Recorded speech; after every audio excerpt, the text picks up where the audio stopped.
it's still going to be 50-50 heads or tails. So those are, each flip is independent as well. So lots of different ways to look at it. So here is the first example I use in real, instead of those little gambling experiments, we use real life situation here where if we have a house or building, actually office building with fire detectors, we want to hope that they're running independent. So if one fails, you don't want them all to fail. You don't want it to be like a string of Christmas lights, right? Where if one light goes out, the whole string goes, right? That would be dependent.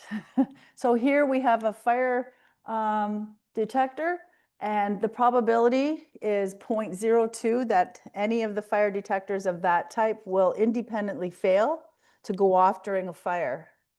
Right? So you don't want them all to be connected, wired to, when we say that, we say like wired together, or they're all going to be independent so that if one fails, the others will still independently work. So what's the probability though, if you have two of those fire detectors in the building, what's the probability that they will go off, they will fail to go off in case of a fire? So what's the probability of both? Well, we have independence here.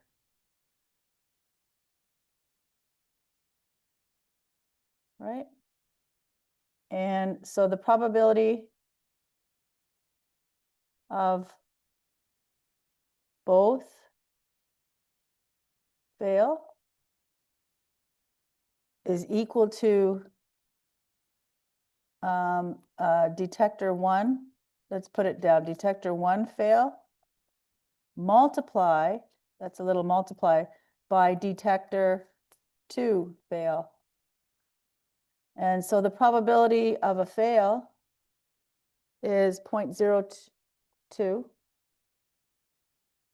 and multiply that by 0.02, you can see that it's going to be equal to 0.02 to the 2, which equals 0.0004. And I put it to the exponent 2 because you can see a pattern. If there was 3 fire detectors, it would be 0.02 to the 3. If there was, right? And so you can see as we increase, that probability is going to get smaller and smaller and smaller. And that's good because you want the probability to be really, really small that they're all going to fail in the event of a fire. Right? So the probability that both of these will fail is really small, 0.0004. If you have more fire detectors, that probability is going to keep going smaller, exponentially decrease. And that's FAIL, both fail. Okay, so that's an example of independence. You just multiply them and you get your probability. Right? All right, example 2, we have telephone marketers and opinion polls. They use random digit dialing to try to reach people at random. They will just go through and hit all these different numbers. And a telephone polling company reports that the probability that a call reaches a live person is 0.15. And then the probability reaches a person is 15% or 0.15. So a telemarketer places 5 calls. What is the probability that none of them reaches a person?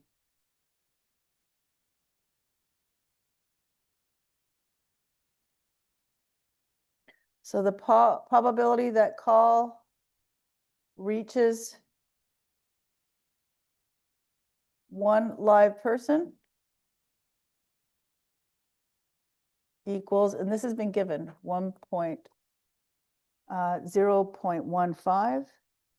So the probability that a call does not reach one live person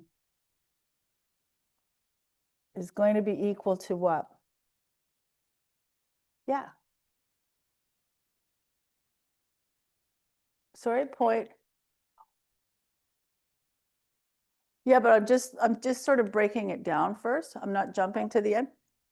No, no, I'm just breaking it down first to, so I'm just sort of given what we know. So this sort of leads us to that. We're going to get to that. But you're right. But I want to know what the probability is does not.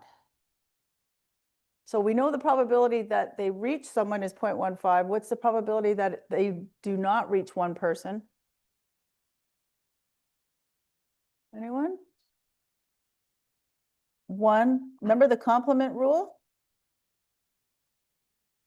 Right? So the probability that they don't reach a person. So then we have the probability that 5 calls do not reach. And then we are going to do exactly what you had just described. That's going to equal 0.85. That's the first call that doesn't reach. This is the second call, the third call, the fourth call, and the fifth call.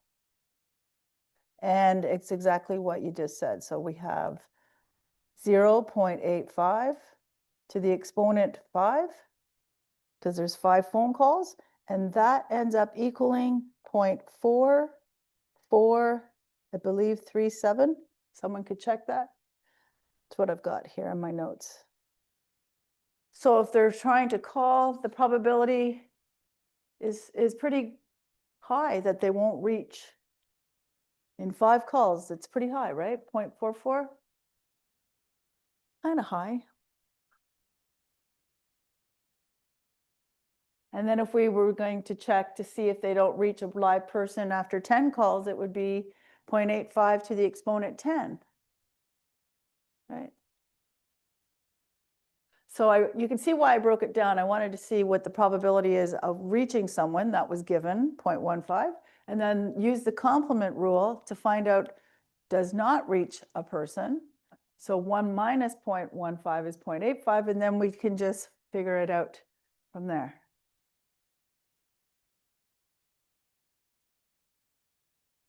And it's exactly what you said. So that's good. All right, so then the next one.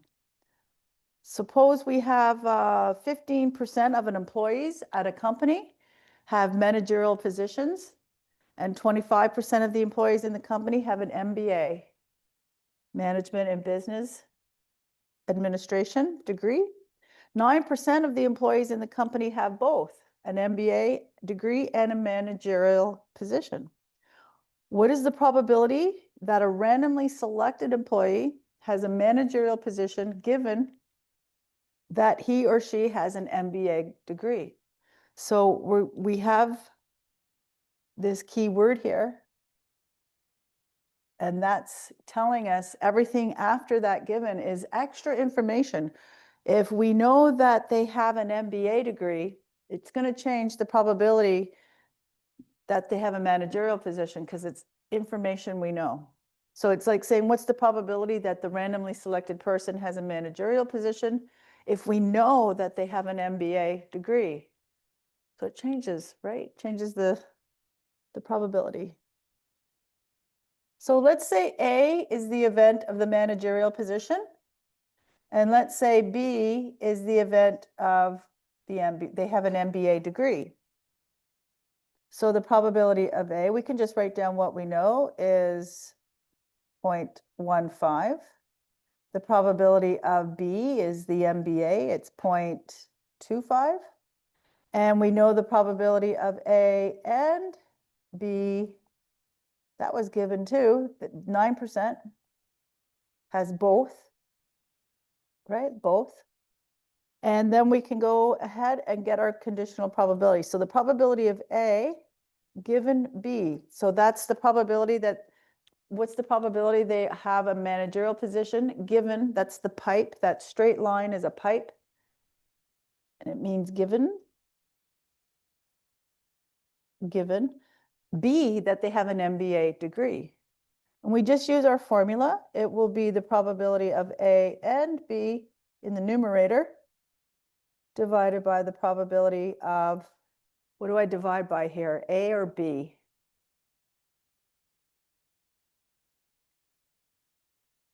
Anyone? Should I divide by A or should I divide by B? Divide by B. Yeah, the B is the information we know. We know they have an MBA degree. So what's the probability they have a managerial position? So we want to divide out what is known. B. It's the conditional probability. So it's A conditional on B. And we know the A and B is just 0.09. And the probability of B is 0.25. And that comes out to 0.36, so, or 36%. And we're good. So the probability of randomly selecting someone from the company, just randomly choose an employee, and what's the probability that they have a managerial position given we chose from the list of MBAs. We know they have an MBA, it's going to be 36%. Yeah.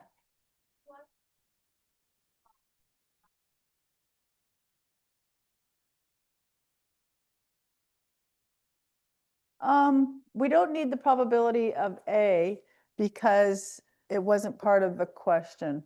Like it doesn't go with our formula. And it doesn't play a role in this because the probability of A given B, if it would just said what's the probability of A, then it's 0.15. But the probability of A given B has to be the probability of A and B together. And then we divide out B. So it's not required. Yeah, it's just extra information.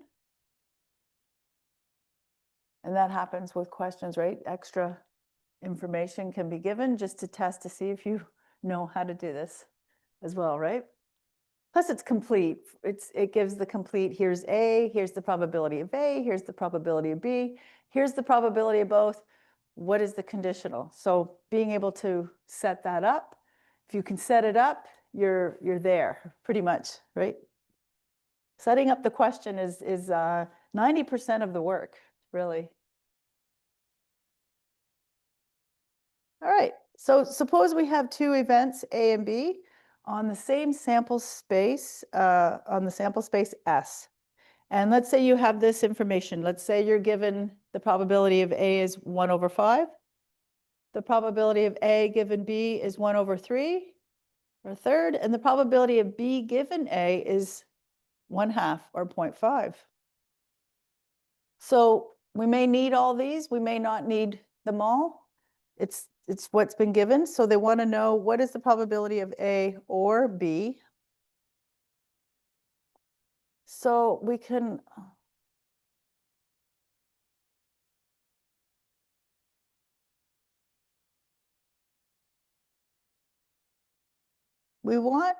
so we know, let's just put this up here. The probability of A given B is the probability, we just did this, right? We know this really well. And we can use that.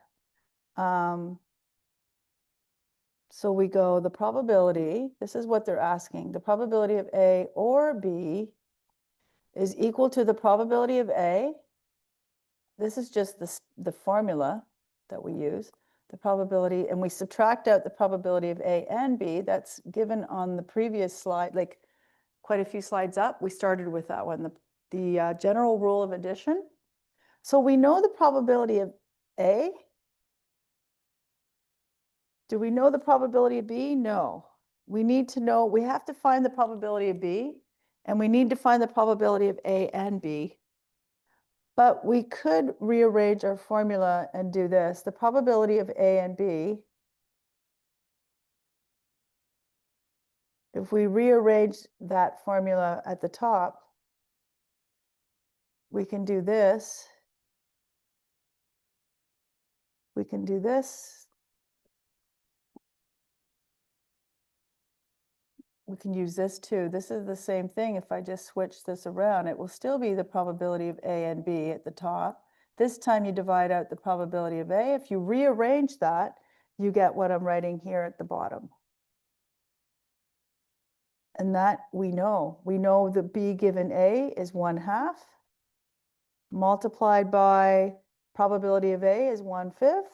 So that's going to be 1/10. And we can also do the probability of B over here. That's going to be equal to the probability of A and B. I'm just rearranging and divide by the probability of A given B.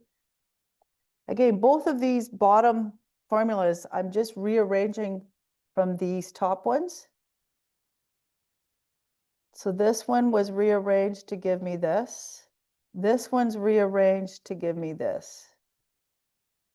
And so A and B is 1/10 that we got here, right?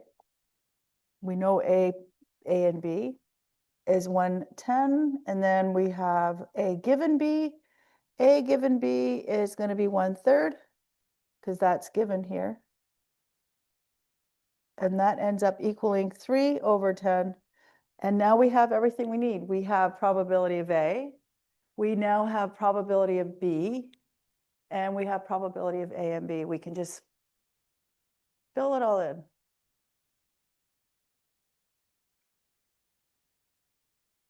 Right? Yeah.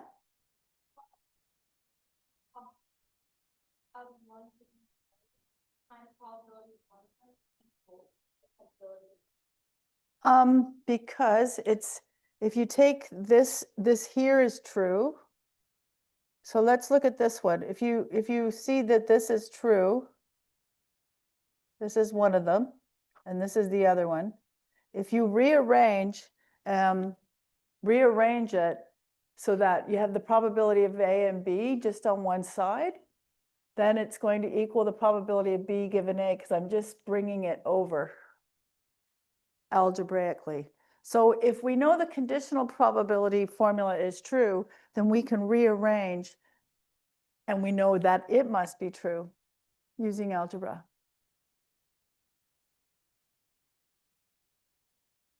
Yeah. Just rearrange.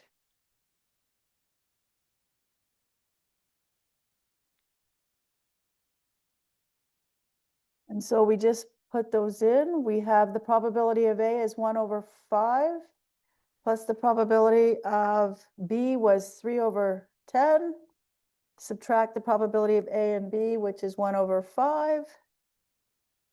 Or hold on, that was 1/10. And then you put all those together and we get 4/10, which equals to 0.40 or 40%. That's the answer, 40%. So does that help answer your question? We're just using algebra. We're taking the top formulas, those conditional formulas. That's all you need to know is those top ones to answer this question, because then we're just rearranging and filling it in. It's just based on what we've been given.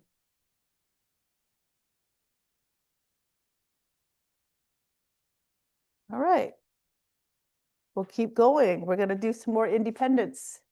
Going to throw a couple of dice. 2 dice are thrown, and the up face of each die is observed. If the total of the 2 numbers shown is less than or equal to 6, you win nothing. If the total is greater than 6, but less than or equal to 10, you win $5. If the total is greater than 10, you win $25. So what is the probability that you win $25? So you can just think about it. How can I win $25? Well, that's if I get, that's the probability of getting 11 or 12, right? If it's greater than 10, then you have to get an 11 or a 12, right? So how many ways can I get an 11? There's 2 ways out of 36. So that's the probability of getting an 11 plus getting a 12. So how many ways can I get an 11? 2 ways, right? 5 and a 6 and a 6 and a 5. So there's 2 ways out of 36 ways. And how many ways is there to get a 12? If I roll a 12, well, I can get a 6 and a 6. So it's just one way. And that's going to be 3 out of 36, which is really accurate. But you can spin it into a decimal because if you say the probability is 3 out of 36, that's hard to think. Is that a low probability? Is that a high? Like it's hard to think what the probability is. Like, what's the chances? Oh, it's 3 out of 36. I mean, it sounds okay, but it's almost better to get that decimal because then you can go, oh, it's roughly 8%, right? Which we know is small, right? We know it's a small because we always think of probability in terms of a number between 0 and 1. And that makes more sense to us, right? 8.3%. Okay. All right, one more question to go on probability. So we have baby pandas. Baby pandas are called cubs. There's more male panda cubs than females, just like people. The probability of a newborn panda cub being male is 52%. You can assume that the sex of each cub is independent of other cubs, and it is, right? And suppose the mother has 2 cubs. What is the probability that one is male and the other is female? So the probability of male, in this case, is given at 52%. And then the probability of female would have to be equal to what?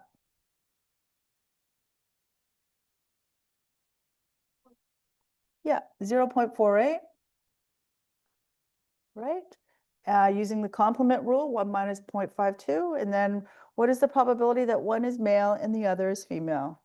So the probability of one male and one female. So that can happen this way. You could get a male and a female, or you could get a female and a male, because they're not saying the order. So you got to think of it at different points of time. You could get a male and an M and F, or F and M, and then you go, well, we just put these in. Actually, I can decompose this one more time.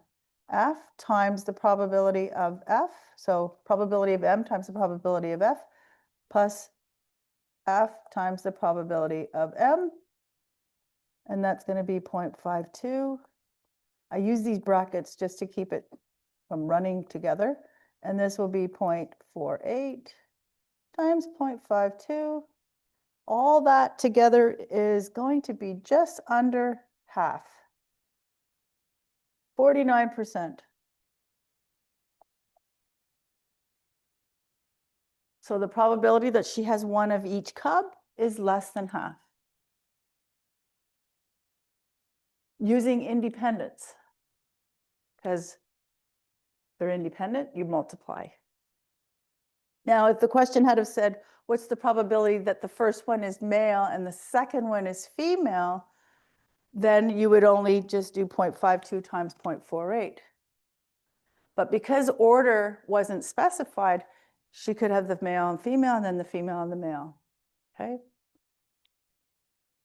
Given that the older cub is male, so now we have some information, given. See that word given? That tells us we have conditional probability happening here. So given that the older cub is male, what is the probability that the younger one is female?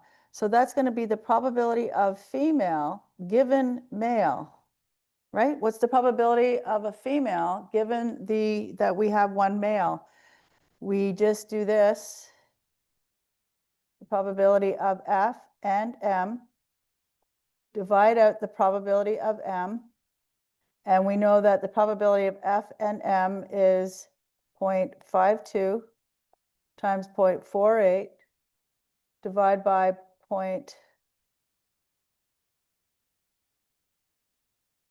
So this is the probability of a female, a male and an It would be a F and M, so that would be, yep.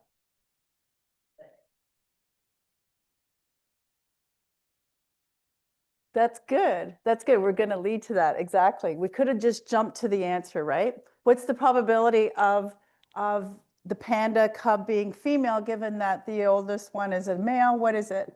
Just 0.48, right? And you're going to see here in 1 second how independence doesn't matter. Even if you use the formulas, it will still come out because those are going to cross out, which is just going to be that, which equals the probability of this should be, hold on a second, this should be 5, 2. These cross out.